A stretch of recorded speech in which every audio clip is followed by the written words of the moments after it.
అక్కడ ఇన్ఫెక్షన్స్ వచ్చే అవకాశాలు ఎక్కువ ఉంటాయి కదా.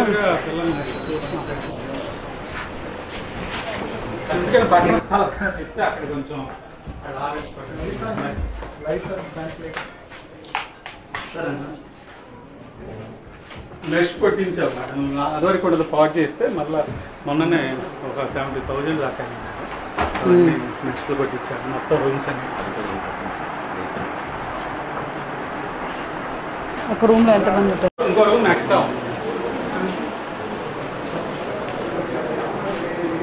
ఇలా పెంచితే మనకి ఏమైనా ప్రాబ్లమ్ సార్? ఇటు సైడ్ అంటే ఇటు సైడ్ పెంచితే వాళ్ళు పడుకోవడానికి పెట్టుకోవడానికి కొంచెం ఇబ్బంది అవుతుంది.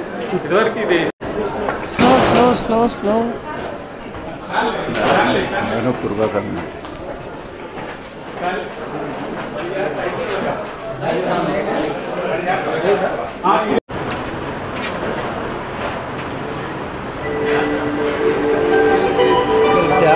ఐడియా ఉందా? బాగా పని చేస్తున్నాయి ఇవి అన్నయ్య, దీంట్లోనే చెప్తున్నారు మీ క్లాసెస్? చెప్పు ఏంటి ఇన్స్ట్రక్షన్స్ ఏంటి? నాకు తెలియదు, ఇది మీరు చెప్పాలి.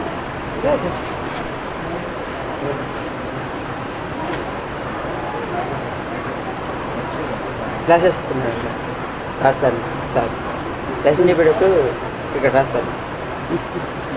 అంటే స్టోరేజ్ వాటర్ అంటే 1000 లీటర్స్ అన్నప్పుడు అది అయిపోగానే మళ్ళీ ప్రాసెస్ చేసుకోవాలి. వేస్ట్ కావా సార్?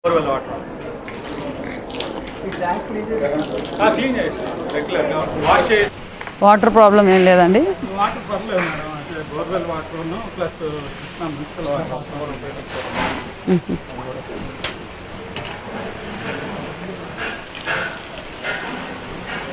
వాటర్ కూడా వేస్ట్ అయిపోతుంది మేడం, కొంచెం వాళ్ళ ఇక్కడేమో ఓవర్ఫ్లో అయిపోతుంది. వాష్ చేస్తూ ఉంటారు రెగ్యులర్గా, ప్లస్ మళ్ళీ వాడుతూ ఉంటారు. సీసీ కెమెరాలు కూడా ఉన్నాయండి? సీసీ ఫుటేజ్ ఉందండి. సీసీ ఫుటేజ్ ఉంది మేడం, కెమెరాస్ ఉంది. ఇటు ఒక 8, ఇటు ఒక 8. క్లియర్ చేయించేయండి ఇది. వాటర్ పిల్లలు స్నానాలు చేసినప్పుడు కడిగినప్పుడు అంటే ఇక్కడ కాంక్రీట్ వేస్తే అటు వెళ్ళిపోతాయి. రండి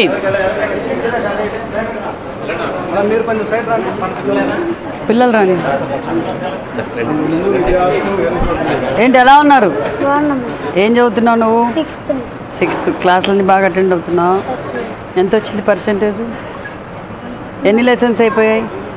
2 లెసన్స్, అన్ని లెసన్స్ అయిపోయాయి. ఇప్పుడు 6th క్లాస్. 5th క్లాస్లో ఎన్ని వచ్చాయి?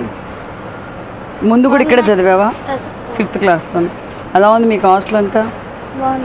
నువ్వే క్లాస్ బాబు? 10th class.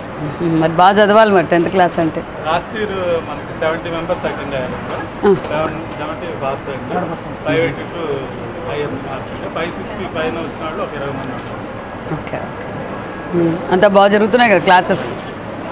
హాస్టల్ అంతా బాగుంది కదా? Food, accommodation, washrooms. మరి బాగా చదువుకోవాలి. మరి మేమంతా మీకు సపోర్ట్గా ఉంటాం. కూడా బాగుంది స్కూల్, మీ ఫుడ్ అంతా బాగుంది కదా? ఏం పెడుతున్నారు సాయంకాలం స్నాక్స్? టిఫను? మరి మార్నింగ్ ఎన్ని గంటలకు లేస్తున్నారు? 4:30. సార్ లేపేస్తున్నారు అందరినీ? హాస్టల్ వార్డెన్స్ అంతా నైట్ ఉంటున్నారా? నాకంతా ఓకే కదా? ఏమైనా ప్రాబ్లం ఉంటే చెప్పండి. ఏం లేదు కదా? Okay, thank you, all the best. RO plant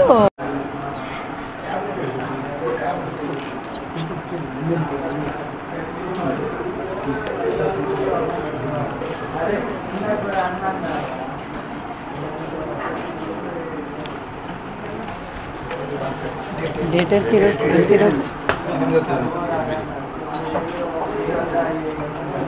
madam ఈరోజు కూడా వచ్చారండి స్టూడెంట్స్, పేరెంట్స్ ఈరోజు నేను కాన్స్టిట్యుయెన్సీలోకి వెళ్ళిన సేమ్ ప్రాబ్లమే. మాట్లాడతాను. అందరికీ నమస్కారం. ఈరోజు అనుకోకుండా మైలవరం మున్సిపాలిటీలో ఉన్న బీసీ రెసిడెన్షియల్ స్కూల్ మేము ఈరోజు తనిఖీ చేసాం. కొన్ని చిన్న చిన్న సమస్యలు తప్ప మిగతావన్నీ సమస్యలు ఏం పెద్దగా ఏమీ లేవు. స్టూడెంట్స్తో కూడా ఇంటరాక్ట్ అయ్యాం, క్లాస్ రూమ్స్ కూడా చూసాం. ఎవ్రీథింగ్ అంతా బాగుంది. కొన్ని చిన్న సమస్యలు ఉన్నాయి, ఆ సమస్యలు కూడా మేము చెప్పాం. అది పిల్లలు కూడా అందరూ హ్యాపీగా ఉన్నారు, బాగా చదువుకుంటున్నారు. మరి పేరెంట్స్, స్టాఫ్, మరి ఇక్కడ స్థానిక ఎమ్మెల్యే గారు కూడా మమ్మల్ని కూడా అడిగారు. 8th class 9th class section, ఇంకో సెక్షన్ కావాలన్నారు. ఖచ్చితంగా సెక్షన్ కూడా ఇస్తున్నాం. అది రేపటి నుంచే మేము ప్రాసెస్ అధికారులతో కూడా మాట్లాడి ఖచ్చితంగా 8th 9th క్లాసెస్ కూడా మేము శాంక్షన్ చేస్తున్నాం. స్కూల్ అయితే చాలా నీట్గా పెట్టుకున్నారు, ప్రిన్సిపల్ గారు కావచ్చు, స్టాఫ్ అందరూ చాలా బాగుందండి. Thank you. అవి చిన్న చిన్న ఉన్నాయండి, అవి చిన్న ఉన్నాయి. కొంచెం కోతుల సమస్య ఉంది, ఇక్కడ పక్కన గ్రౌండ్ సమస్య కూడా ఉంది. అది కూడా నేను ఎమ్మెల్యే గారితోనూ మరి సబ్ కలెక్టర్ గారికి కూడా చెప్పాము. అది కూడా సమస్య పరిష్కరిస్తాం. చిన్న సమస్యలు అయితే ఉన్నాయి, అవి రిపీట్ కాకుండా ప్రిన్సిపల్ గారికి చెప్పానండి. బాగా కోతుల సమస్య అది కోతుల సమస్య గ్రౌండ్ అడుగుతున్నారు మేడం. అది చెప్పాను కదమ్మా, చేద్దాం.